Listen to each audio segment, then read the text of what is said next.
Serangan Ukraina ke pasukan Rusia ditenagai teknologi yang mendukung kegiatan intelijen Amerika Serikat sejak 20 tahun lalu.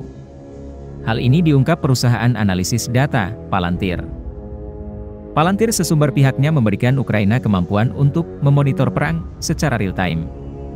Pernyataan itu diungkapkan CEO Palantir, Alex Karp. Bahkan, Karp adalah bos perusahaan global pertama yang bertemu dengan Presiden Ukraina Volodymyr Zelensky sejak invasi Rusia ke wilayah Ukraina pada Februari 2022. Setelah pertemuan tersebut, Palantir membuka kantor di Ukraina. Masih percaya bahwa hanya Rusia penjahat perang yang tidak berperi kemanusiaan, atau semua negara yang berperang menumpahkan darah rakyat yang tak berdosa adalah mereka tidak berperi kemanusiaan? Rusia sejak bubar Soviet menginvasi Georgia, Chechnya, Crimea, dan terakhir saat ini adalah wilayah Donbas. Apakah jadi ambil 100% Ukraina? Kita lihat saja nanti. Namun dibanding Amerika, dalam kurun waktu 75 tahun selepas Perang Dunia Kedua, lebih 80 negara diinvasi oleh Amerika. Hingga saat ini masih banyak yang mereka invasi. Dengan data selama hampir 70 hari perang di Ukraina, pengamat militer makin percaya bahwa Amerika pasti masuk secara terang-terangan ke Ukraina perang melawan Rusia karena hegemoni dolar tertantang rubel dan emasnya Rusia. Untuk membuktikan analisa pengamat militer tersebut, kita kembali ke tahun 1971. Di tahun 1971 adalah tahun bersejarah dunia bagi ekonomi dunia. Salah satunya mungkin kita di Indonesia bisa mengingatkan catatan ekonomi di tahun tersebut, di mana $1 kurang lebih nilainya adalah Rp375 dan 50 tahun kemudian, atau nilai dolar saat ini sekitar 14.500-an atau melemah 3.800%. Benar gitu ya, melemah 38 kali. Kemudian sekedar membandingkan dengan cara bernegara kelolaan ekonominya yang sudah 6 presiden sejak tahun 1971 hingga saat ini, belum ada tanda-tanda penguatan mata uang rupiah terhadap mata uang kuat dunia. Apakah kalau kita ganti presiden di tahun 2024, 2029, 2034, 2039 dengan ilmu sekolahan yang sama dan mengikuti pola yang sama akan membuat rupiah menguat? Artinya, ekonomi menguat itu maksudnya ekspor naik tajam beruntun selama 10 tahun ke depan karena hasil produksinya meningkat misalnya. Mengapa di tahun 1971 tersebut menjadi tahun bersejarah bagi ekonomi? Bukan ekonomi Indonesia saja, tetapi ekonomi dunia. Kita mereview sebentar apa yang terjadi sebelum tahun 1971. Tarik mundur sekitar 20 tahun dan sebelumnya. Sekitar awal tahun 50-an, pasca Perang Dunia Kedua. Ekonomi di sektor masyarakat terdiri dari 3 strata ekonomi. Di puncak piramid, seperti bisnis owner besar, para kapitalis, middle class ekonomi. Misalnya para manajer, para direktur, profesional, dan UKMers. Dan yang terakhir di dasar piramid seperti kaum buruh, kaum petani, kaum nelayan. Itu ternyata punya kesamaan pola tumbuh. Bagaimana maksudnya? Kalau di masa itu, para kapitalis besar pendapatannya naik 5%, maka kelas menengah juga naik sekitar 4-5%. Juga ternyata kelas bawah naik antara 3-5%. Sejalan, searah, hingga tahun 1971. Karena ketika 1971 ke sini terjadi pertumbuhan yang aneh, terjadi pelebaran jarak yang sangat signifikan, yaitu kaum puncak piramid naiknya bisa sampai 20%, middle class naiknya hanya 3%-an, lower class bahkan naiknya tidak lebih 1%-an.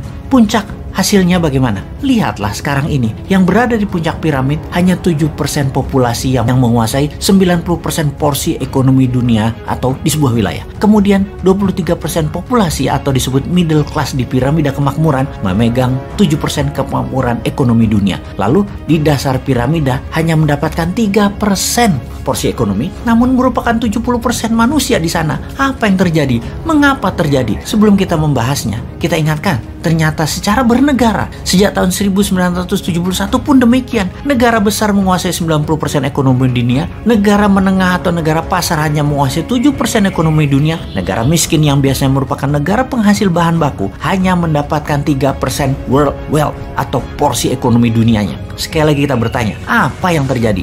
Apakah kita di kampus ekonomi selama 50 tahun terakhir tidak pernah mengajarkan hal ini? Apakah ilmu mereka di kampus jangan-jangan hanya membuat pinter dalam wacana berpikir saja, namun ilmu tersebut memang didesain bukan membuat kemakmuran yang nyata? Buktinya, di Indonesia sejak tahun 1971, Indonesia hingga saat ini masih berada di negara menengah dengan terakhir di $4.200 GDP per kapitanya. Selama 50 tahun kita menjadi negara tengah terus. Bahkan kalau dilihat sejak 8 tahun terakhir hanya naik 14% atau 2% per tahunnya pertumbuhan GDP per kapita Indonesia tersebut. Apakah salah ilmu ekonominya? Atau memang ya harus begini? Ini semua sudah di jalan yang benar. Kapan kita menjadi negara makmur dengan GDP per kapita di atas 12.000 atau naik 3 kali lipat dari sekarang? Atau dengan kecepatan 2% per tahun, ya 50 tahun lagi GDP per kapitanya 12.000. Apakah itu semua yang paling benar? Ada apa ini semua? Kita membahas lebih dalam. Ada dua peristiwa besar sejak tahun 1971. Kita bahas yang pertama, di mana sejak tahun 1971 household atau biaya rumah tangga ternyata naik meningkat, terutama pinjaman keuangannya. Bisa untuk mortgage loan, bisa untuk kebutuhan harian, bisa pinjaman pribadi atau personal kredit dari kartu kredit. Sebelum tahun 1971 rata-rata pinjaman untuk membangun rumah atau housing loan 10 tahun saja sudah lunas dan dimiliki 100%. Namun sejak 1971 menjadi 15 tahun, 20 tahun, bahkan sekarang ini 35 tahun belum juga lunas untuk dimiliki. Dan itu terjadi di kaum dasar piramid. Seumur hidup mereka jadi budak uang. Diperkenalkannya personal kredit konsumtif, meningkatkan daya beli produk, benar, tetapi menyicil dengan bunga tinggi, mereka jadi budak uang selamanya. Pembuatnya para kapitalis yang terima uang tunai dari Anda. Kaum dasar piramid menyicilnya seumur hidup. Sistem perbankan yang meminjamkan uang, mereka memerlukan surat berharga, surat tanah, atau kolateral berharga lainnya. Tidak membuat kelas menengah pengusaha menjadi cepat makmur karena tidak ada akses keuangan pinjaman untuk hal produktif. Namun kalau mereka pegawai malah dapat pinjaman, terutama pinjaman untuk rumah, yang mana sisanya diberikan juga untuk membeli barang-barang yang turun nilainya, seperti membeli mobil, membeli motor, yang dipastikan 95% pembelian mobil dan motor untuk konsumtif, bukan untuk niaga dan komersial, dan nilainya selalu turun tapi diizinkan untuk mendapatkan kredit. Inilah yang menyebabkan kelas menengah naiknya sedikit, kelas bawah hampir tidak naik-naik, dan membuat mereka seumur hidup jadi budak uang. Sementara kaum kapitalis dapat pinjaman produktif, para banker dapat bunga biaya uang. Dalam 50 tahun, ternyata melebar jurang kekayaan dan kemiskinan itu. Itu pun terjadi di negara-negara yang hidupnya menggunakan hutangan pinjaman bukan untuk membangun hal yang produktif. Pendapatan negara-negara tersebut yang meminjam uang tersebut hanya ada dua jadinya. Menjadi negara middle of pyramid yang naiknya 3%-an, atau menjadi negara bottom of pyramid yang naiknya 1%-an. Lalu yang keduanya bagaimana?